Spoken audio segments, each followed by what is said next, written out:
क्या एक police encounter के बाद शुरू हुआ विवाद अब एक बड़े जन आंदोलन का रूप लेने जा रहा है? और क्या 24 जून को होने वाली महापंचायत बिहार की राजनीति और प्रशासन दोनों के लिए एक नई चुनौती साबित हो सकती है? भोजपुर के शाहपुर थाना क्षेत्र के बिलौटी गांव में हुए भरत भूषण तिवारी एनकाउंटर मामले को लेकर अब यह माहौल लगातार गर्माता जा रहा है। जहां एक तरफ सरकार ने न्यायिक जांच के आदेश दे दिए हैं, यानी उच्च स्तरीय जांच हो रही है पूरे मामले की, वहीं दूसरी तरफ परिजन, सामाजिक संगठन और स्थानीय लोग निष्पक्ष जांच की मांग को लेकर एकजुट होते दिखाई दे रहे हैं। 24 जून को बिलौटी गांव में प्रस्तावित महापंचायत को लेकर तैयारियां अपने अंतिम चरण में है। आयोजकों का दावा है कि इस महापंचायत में 10,000 से अधिक लोग शामिल हो सकते हैं। सबसे बड़ा सवाल, क्या यह महापंचायत केवल एक बैठक होगी या फिर बिहार में एक बड़े सामाजिक और राजनीतिक आंदोलन की शुरुआत? नमस्कार, आप देख रहे हैं वाईबीएन बिहार झारखंड और मैं हूं डॉक्टर सुरजीत सिंह। तो चलिए शुरू करते हैं आज अंदर की बात। तो आज ये जो अंदर की बात है उसमें आप जानेंगे कि भोजपुर जिले के शाहपुर थाना क्षेत्र का बिलौटी जो गांव है इन दिनों पूरे बिहार में चर्चा का केंद्र क्यों बना हुआ है। तो दरअसल 17 जून को हुए पुलिस एनकाउंटर में भरत भूषण तिवारी की मौत के बाद जो विवाद शुरू हुआ है वो और लगातार गहराता जा रहा है। घटना के बाद से ही परिजन और स्थानीय लोग पुलिस कार्रवाई पर सवाल उठाते रहे हैं। तमाम वीडियो भी वायरल हुए हैं, उसमें भी आप देख सकते हैं, उसमें भी सवाल उठ रहे हैं। उनकी मांग है कि पूरे मामले की निष्पक्ष और पारदर्शी जांच हो ताकि सच सामने आ सके। इसी मांग को लेकर अब 24 जून को बिलौटी गांव के प्राचीन कुंडवा शिव मंदिर परिसर में एक बड़ी महापंचायत आयोजित की जा रही है। दोपहर 12 बजे से शुरू होने वाली इस पंचायत को लेकर गांव से लेकर जिला मुख्यालय तक हलचल तेज हो गई है। आयोजकों का दावा है कि इस कार्यक्रम में 10,000 से ज्यादा लोगों की भागीदारी हो सकती है। अगर ऐसा होता है तो यह हाल के दिनों में भोजपुर क्षेत्र की सबसे बड़ी सामाजिक बैठकों में से एक होगी। महापंचायत को लेकर गांव में विशेष तैयारियां की जा रही है। कार्यक्रम स्थल को व्यवस्थित करने से लेकर लोगों के बैठने की व्यवस्था तक पर काम चल रहा है। सब कुछ वॉलंटरली चल रहा है, एक दूसरे के सहयोग से सारी व्यवस्थाएं की जा रही है।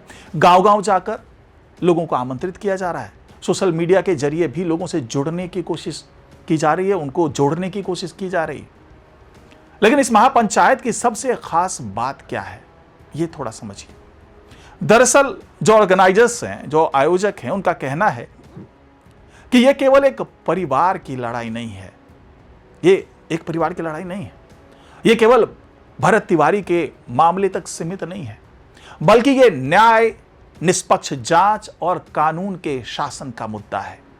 यही वजह है कि इस महापंचायत को व्यापक सामाजिक समर्थन दिलाने की कोशिश की जा रही है। ऑर्गेनाइजर्स जो भी हैं, उनका दावा है कि क्षेत्र की 36 बिरादरियों को एक मंच पर लाने का प्रयास किया जा रहा है। सामाजिक संगठनों, बुद्धिजीवियों, युवाओं और जो विभिन्न समुदाय के प्रतिनिधि हैं, उन सबको आमंत्रित किया जा रहा है। उद्देश्य ये दिखाना है कि न्याय की मांग किसी एक समुदाय या परिवार की मांग नहीं, बल्कि समाज के व्यापक वर्गों की चिंता है। राजनीतिक दृष्टि से भी यह महापंचायत बेहद महत्वपूर्ण मानी जा रही है, क्योंकि अब इस मामले में राजनीतिक दलों की दिलचस्पी भी बढ़ती जा रही है। भरत तिवारी के परिजन और उनके सहयोगियों ने हाल ही में जनसुराज के सूत्रधार प्रशांत किशोर से मुलाकात की। इसके लिए एक प्रतिनिधि मंडल बिहटा स्थित जो बिहार नवनिर्माण आश्रम है वहां पर पहुंचा, जो कि जहां पर आजकल प्रशांत किशोर रह रहे हैं। वहां उन्होंने पूरे घटनाक्रम की जानकारी दी। परिजनों ने अपनी चिंताओं और आशंकाओं को सामने रखा। साथ ही 24 जून को होने वाली महापंचायत में शामिल होने का आग्रह भी किया। परिवार का कहना है कि उनकी लड़ाई किसी राजनीतिक लाभ के लिए नहीं, बल्कि न्याय के लिए है। वे चाहते हैं कि पूरे मामले की निष्पक्ष जांच हो और अगर किसी स्तर पर गलती हुई है तो जिम्मेदार लोगों पर कार्रवाई हो। हालांकि तमाम पुलिसकर्मियों के खिलाफ निलंबन से लेकर तमाम कार्रवाई की जा चुकी है, लेकिन बड़ी कार्रवाई होनी चाहिए, ये मांग है भरत तिवारी के परिजनों का। प्रशांत किशोर ने भी परिजनों की बात ध्यान से सुनी। उन्होंने भरोसा दिलाया कि अगर किसी के साथ अन्याय हुआ है तो उसे न्याय जरूर मिलना चाहिए। उन्होंने निष्पक्ष जांच की आवश्यकता पर जोर दिया और कहा कि जनसुराज न्याय की मांग के साथ खड़ा रहेगा। हालांकि इस पूरे मामले में सबसे अहम बात यह है कि राज्य सरकार पहले ही न्यायिक जांच के आदेश दे चुकी है, यानी सरकार ने मामले की गंभीरता को देखते हुए जांच प्रक्रिया शुरू कर दी है। इसके अलावा संबंधित पुलिसकर्मियों के खिलाफ जो है वो विभागीय कार्रवाई भी की गई है। यह कदम इसलिए महत्वपूर्ण माना जा रहा है क्योंकि इससे यह संदेश जाता है कि सरकार मामले को गंभीरता से ले रही है। लेकिन इसके बावजूद परिजन और स्थानीय लोग लगातार यह मांग कर रहे हैं कि जांच पूरी तरह से निष्पक्ष और पारदर्शी हो। उनका कहना है कि केवल जांच की घोषणा काफी नहीं है, बल्कि जांच के नतीजे भी लोगों के सामने आने चाहिए। यही वजह है कि महापंचायत को लेकर लोगों में उत्सुकता बढ़ती जा रही है। अब सवाल यह है कि आखिर इस महापंचायत में क्या होगा। तो आयोजकों की माने तो यह केवल श्रद्धांजलि सभा या विरोध प्रदर्शन नहीं होगा, बल्कि यहां आगे की रणनीति पर भी विस्तार से चर्चा होगी। संभावना जताई जा रही है कि आंदोलन की अगली रूपरेखा तय की जा सकती है। जो विभिन्न सामाजिक संगठनों और जो जनप्रतिनिधियों के हैं सुझाव जो आएंगे इस मौके पर वो लिए जाएंगे और भविष्य में किस प्रकार से न्याय की मांग को आगे बढ़ाया जाए इस पर विचार किया जाएगा। यानी कि अगर हम ऑल टुगेदर देखें तो ये बैठक केवल भावनात्मक नहीं बल्कि रणनीतिक भी हो सकती है। राजनीतिक विश्लेषकों की नजर भी इस कार्यक्रम पर टिकी हुई है, क्योंकि बिहार में अगले कुछ समय में राजनीतिक गतिविधियां और तेज होने वाली है। ऐसे में किसी भी सामाजिक मुद्दे का राजनीतिक प्रभाव पड़ना स्वाभाविक माना जाता है। विशेषज्ञों का मानना है कि अगर महापंचायत में बड़ी संख्या में लोग जुटते हैं, जिसके की उम्मीद जताई जा रही है, जो आयोजक दावा कर रहे हैं, तो इसका संदेश दूर तक जाएगा। यह प्रशासन और राजनीतिक दलों दोनों के लिए एक संकेत हो सकता है कि लोग इस मामले को गंभीरता से देख रहे हैं। दूसरी ओर प्रशासन भी पूरी स्थिति पर नजर बनाए हुए है, क्योंकि बड़ी संख्या में लोगों के जुटने की संभावना है। स्थानीय स्तर पर सुरक्षा और कानून व्यवस्था को लेकर आवश्यक तैयारियां की जा रही है। प्रशासन का प्रयास है कि कार्यक्रम पूरी तरह शांतिपूर्ण तरीके से जो है वो संपन्न हो। किसी भी अप्रिय स्थिति से बचने के लिए अधिकारियों को सतर्क रहने के निर्देश दिए गए हैं। यहां पर समझना ये बहुत जरूरी है कि भरत तिवारी एनकाउंटर मामला जो है वो लगातार चर्चा में क्यों बना हुआ है। दरअसल घटना के बाद से कई तरह के सवाल उठे।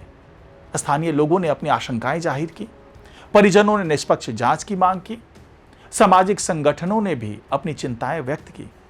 इसके बाद मामला धीरे धीरे पूरे राज्य में चर्चा का विषय बन गया है। तमाम जो वीडियोस हैं जो भरत तिवारी ने लाइव किया था फेसबुक पे, वो वायरल हो रहे हैं। अब जब न्यायिक जांच चल रही है तो सभी की नजर जांच के परिणामों पर भी टिकी हुई है। क्या जांच में सभी सवालों के जवाब मिलेंगे? क्या घटना की पूरी सच्चाई सामने आएगी? क्या लोगों की शंकाएं दूर होंगी? इन सवालों का जवाब आने वाले समय में मिलेगा। लेकिन फिलहाल 24 जून की महापंचायत को लेकर माहौल पूरी तरह तैयार दिखाई दे रहा है। गांव में बैठकों का दौर जारी है, लोगों से संपर्क किया जा रहा है, सामाजिक एकजुटता का संदेश दिया जा रहा है और सबसे महत्वपूर्ण बात यह है कि आयोजक इस कार्यक्रम को शांतिपूर्ण और लोकतांत्रिक तरीके से आयोजित करने पर जोर दे रहे हैं। अब सबकी नजरें एक ही तारीख पर टिक गई है, 24 जून। वो दिन जब बिलौटी गांव में हजारों लोग जमा होंगे, वो दिन जब भरत तिवारी मामले को लेकर आगे की रणनीति तय की जाएगी और वो दिन जो यह तय करेगा कि यह मुद्दा आने वाले दिनों में किस दिशा में आगे बढ़ेगा। फिलहाल इतना तय है कि यह मामला केवल एक गांव या एक जिले तक सीमित नहीं रह गया है।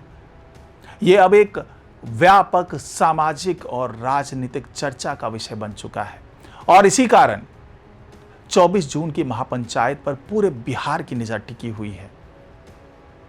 अब इस मामले में आपकी क्या राय है?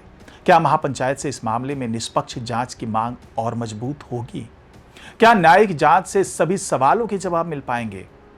और क्या ऐसे मामलों में सामाजिक एकजुटता जरूरी है? अपनी राय हमें कमेंट बॉक्स में लिखकर जरूर बताएं और वीडियो पसंद आया हो तो लाइक करें, चैनल को सब्सक्राइब करें और बेल आइकन दबाना बिल्कुल ना भूलें। नमस्कार।